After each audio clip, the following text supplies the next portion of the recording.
Les travaux de construction des rocades sud-est et sud-ouest de la ville de Kinshasa sont effectifs. Plusieurs engins de la firme Cisco SA et ses sous-traitants ont envahi les zones inoccupées du tracé et procèdent actuellement au dégagement des emprises et autres terrassements. Sous la conduite de l'ingénieur Ludovic Lemandi, chef de mission de l'Agence congolaise de grands travaux sur ce projet, ce mardi 23 juillet, nos reporters ont eu accès au site.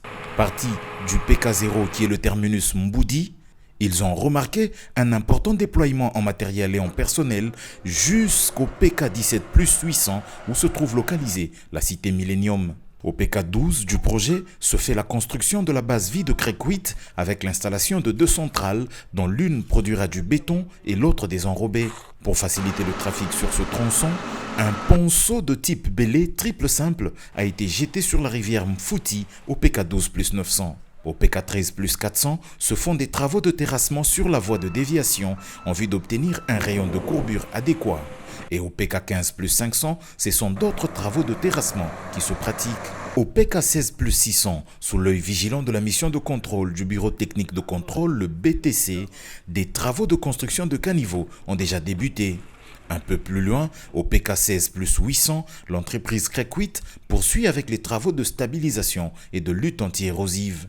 C'est donc une intense activité motivée par le souci de tenir le délai qui est constaté sur le projet des rocades. Dans les zones habitées du projet, la majeure contrainte pour l'obtention de l'emprise de 20 mètres utile pour caler la route de 2 fois 2 voies et ses ouvrages connexes reste l'expropriation des occupants avec une indemnisation conséquente.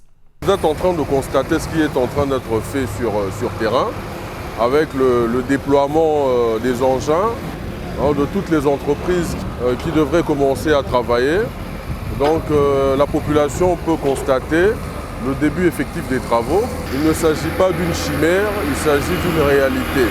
Ces infrastructures qui ont pour vocation d'améliorer la fluidité et la circulation des personnes et des biens, de désengorger la capitale, de booster le tourisme et l'urbanisme des quartiers périphériques, ainsi que d'améliorer le quotidien des populations riveraines sont financées dans le cadre du programme sino-congolais et devront être exécutées dans un délai ne dépassant pas les 3 ans, avait expliqué Nico Nzaou, directeur général de l'Agence congolaise des grands travaux, le 22 juin, jour du lancement de ces travaux par le président de la République.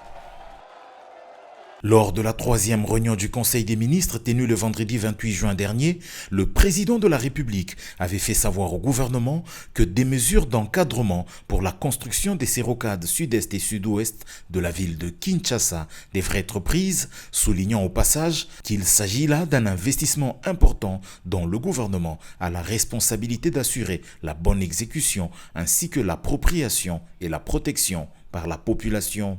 Le ministre d'État, ministre des Infrastructures, son collègue des Affaires foncières, ainsi que celui de l'Urbanisme et Habitat, sous la coordination de Madame la Première ministre, ont été invités à veiller scrupuleusement à la bonne mise en œuvre de ce projet dans le strict respect des normes urbanistiques et environnementales en vigueur.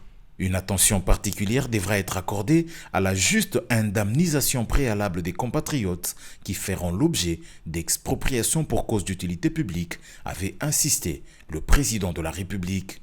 D'une distance de 63 km, cette route part du terminus Mboudi dans la commune de Ngaliema jusqu'à la rencontre avec l'avenue Njoku à Kimbanseke.